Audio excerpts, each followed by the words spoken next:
नमस्कार, आप देख रहे हैं न्यूज एक्सप्रेस। मेरा नाम है ऋतिक ठाकुर।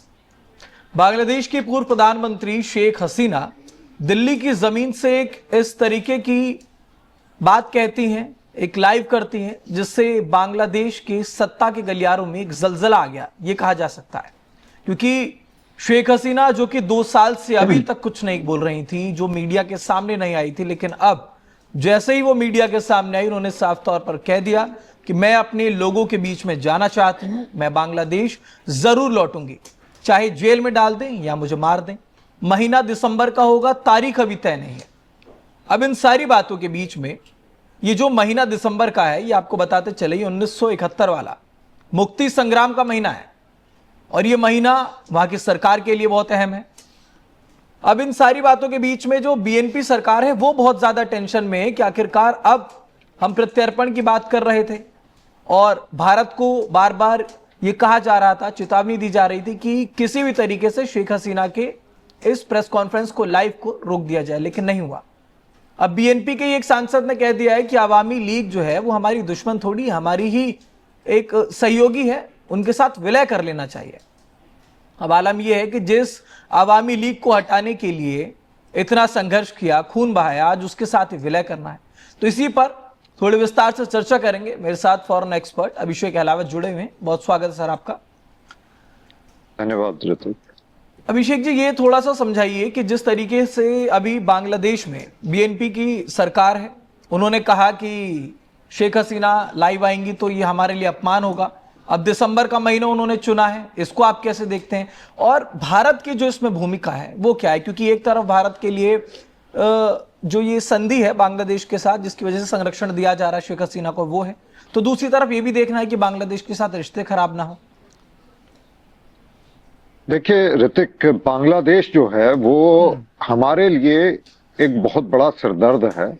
क्योंकि ये जब ईस्ट पाकिस्तान भी हुआ करता था तो वहां पे जब डिस्टरबेंस शुरू हुई तो वहां पे बहुत बुरी तरीके से जो वेस्ट पाकिस्तानी जो पंजाबी मिलिट्री वहां पे स्थापित थी, उसने सबसे ज्यादा हिंदुओं का नरसंहार किया। उसके बाद बंगाली मुसलमानों के ऊपर भी उन्होंने बहुत अत्याचार किए। मुजीबुर रहमान जो कि एक बहुत ही कद्दावर नेता थे पंजाब, उस समय के पाकिस्तान के, ईस्ट पाकिस्तान के, उन्होंने, उनकी पार्टी वहां पे सत्ता में आ रही थी, तो उनको सत्ता में लाने से रोकने के लिए एक ऑपरेशन सर्च लाइट शुरू किया गया। उस समय की मिलिट्री डिक्टेटरशिप जो पाकिस्तान की थी, उन्होंने पूरी तरीके से वहां पे बर्बरता की और भारत के अंदर बहुत बड़े पैमाने में रिफ्यूजी इन्फ्लक्स हुआ, जिसकी वजह से भारत को भी ये समस्या घेरनी शुरू हो गई। आज भी स्थिति ऐसी ही है लगभग, आज भी कुछ ज्यादा चीजें बदली नहीं है। जब तक शेख रहमान साहब थे, मुजीबुर रहमान, उनकी हत्या की गई, उनके परिवार की हत्या की गई, ये शेख हसीना तो इनकी किस्मत अच्छी थी कि इनको भारत में लाके, उस समय भी भारत ने ही शरण दी थी, इनको बचाया गया, ये फिर वापस गई, वहां के जनमानस ने इन्हें चुना, सपोर्ट किया। परंतु एक कट्टर सोच के लोग जिनके अंदर जहर भरा हुआ है, जो उस समय के भी बंगाल पार्टीशन के जिम्मेदार थे, जिनके अंदर एक कट्टर सोच है, जो सेकुलरिज्म को जिनकी समझ में नहीं आता, उनको शेख हसीना जैसे सेकुलर नेता, जो सही मायने में सेकुलर हैं, जो देश के सभी नागरिकों को इर्रेस्पेक्टिव ऑफ देयर रिलीजन, कि वो कौन से धर्म से, कौन से संप्रदाय से आते हैं, उन सब की वो फिक्र करते हैं। इससे जो कट्टरपंथी एलिमेंट्स हैं, जो मुल्ला हैं, जो मदरसा चलाने वाले लोग हैं, जो बच्चों को दिग्भ्रमित करके आतंकवाद की तरफ धकेलना चाहते हैं, उन लोगों को सबसे ज्यादा समस्या होती है।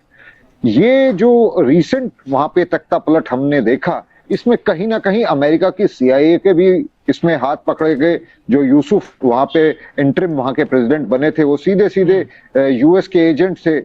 फिर वहां पे कहीं ना कहीं चाइना के भी अपने मुनाफात है, क्योंकि चाइना हमेशा ये चाहता है कि भारत जो है कहीं ना कहीं अपने पड़ोस में इतना परेशान रहे कि हमारी तरक्की एक तरीके से स्टॉल हो जाए।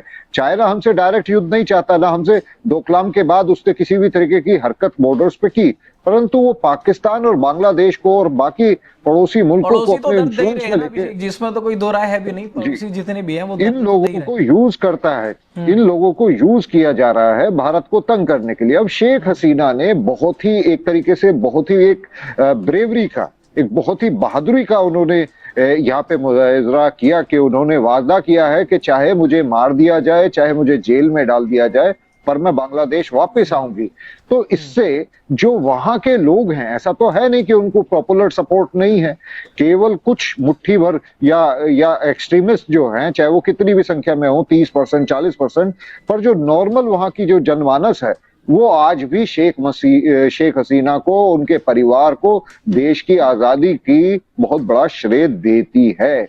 और उनका वहां पहुंचना, उनकी करंट सरकार के लिए, जो वहां के करंट प्रेसिडेंट है, जो कि भारत से ज्यादा चाइना से अपनी मित्रता, उनकी जो लॉयल्टी है वो चाइना की तरफ ज्यादा दिखाई देती है, तो उनके लिए कहीं ना कहीं ये स्थिति भयावह होती जा रही है, क्योंकि इससे फिर से सिविल अनरेस्ट की स्थिति बांग्लादेश में उत्पन्न होना 100% पॉसिबल है। जी ठीक है, लेकिन अभी ये भी देखा जा रहा है क्योंकि नसरुद्दीन चौधरी जो कि बीएनपी से सांसद हैं, वो ये कह रहे हैं कि हमें तो अवामी लीग के साथ हाथ मिला लेना चाहिए। अब इसको आप कैसे समझ पा रहे हैं, क्योंकि शेख हसीना के लिए बार बार बांग्लादेश कहता है भारत से कि हमें शेख हसीना का सरेंडर चाहिए, लेकिन भारत इस पर कुछ बोलता नहीं है। भारत कहता है कि वो उनकी अपनी इच्छा होगी। उनके लाइव को भी भारत ने नहीं रोका। अब ऐसे में ये माना जा रहा है कि शायद ये जो लाइव है, इससे शेख हसीना से इन्फ्लुएंस जो लोग पहले से थे वो अब एक बार फिर से इकट्ठा हो रहे हैं, और डर ये है कि कार्यवाहक राष्ट्रपति ने यह कह दिया कि कोई बात नहीं, आइए आप स्वागत करेंगे आपका बीच सड़क पर, तो हम भी खड़े रहेंगे। राष्ट्रपति बौखलाए हुए हैं। जी देखिए, ये अब बोल जो है उन्होंने करंट राष्ट्रपति के हाथ में, जो करंट रिजीम है वहां पे, रूलिंग पार्टी जो है बांग्लादेश की, अब उनके पाले में उन्होंने बोल फेंक दी है। अब वो कैसे रेस्पॉन्ड करते हैं, अगर वो वॉलेंटली रेस्पॉन्ड करते हैं और शेख हसीना के साथ कोई दुर्घटना हो जाती है, या उनको कानूनी रूप से उन्हें किसी तरीके से सजा दिलाने का प्रयत्न होता है, तो सेम वॉइसेस तो दोनों तरफ हैं। जैसा कि आपने बताया कि बीएनपी में भी कुछ ऐसे लोग हैं जो समझते हैं इस बात को, जिनको सेकुलरिज्म का और जमहूरियत का, डेमोक्रेसी का थोड़ा सा एहसास है। उन्हें भी मालूम है कि हम राजनीतिक प्रतिद्वंदी जरूर हो सकते हैं, पर पर्सनली ये दुश्मनी ये जायज नहीं है। तो इस चीज को वहां के जो रूलिंग क्लास के लोग हैं वो ना केवल चिंतित हैं, ये जो उनका बयान है ये उनकी चिंता से ही प्रेरित नहीं है, वो वहां की डेमोक्रेसी को भी बचाना चाहते हैं। तो शेख हसीना के बांग्लादेश लौटने को लेकर के अब कहीं ना कहीं जो बीएनपी सरकार है वो बहुत चिंता में है, चिंता कर रही है। वो उनको लग रहा है शायद अगर शेख हसीना वापस आएंगी तो कई सांसद जो हैं वो टूट जाएंगे, कहीं पावर में ना आ जाए। देखना होगा जब वो पहुंचेंगे तो क्या होता है बांग्लादेश में, कब वो जाती हैं। फिलहाल इस खबर पर आपकी क्या राय है कमेंट बॉक्स में जरूर बताइएगा। देश दुनिया से जुड़ी तमाम खबरों के लिए देखते रहिए न्यूज़ एक्सप्रेस।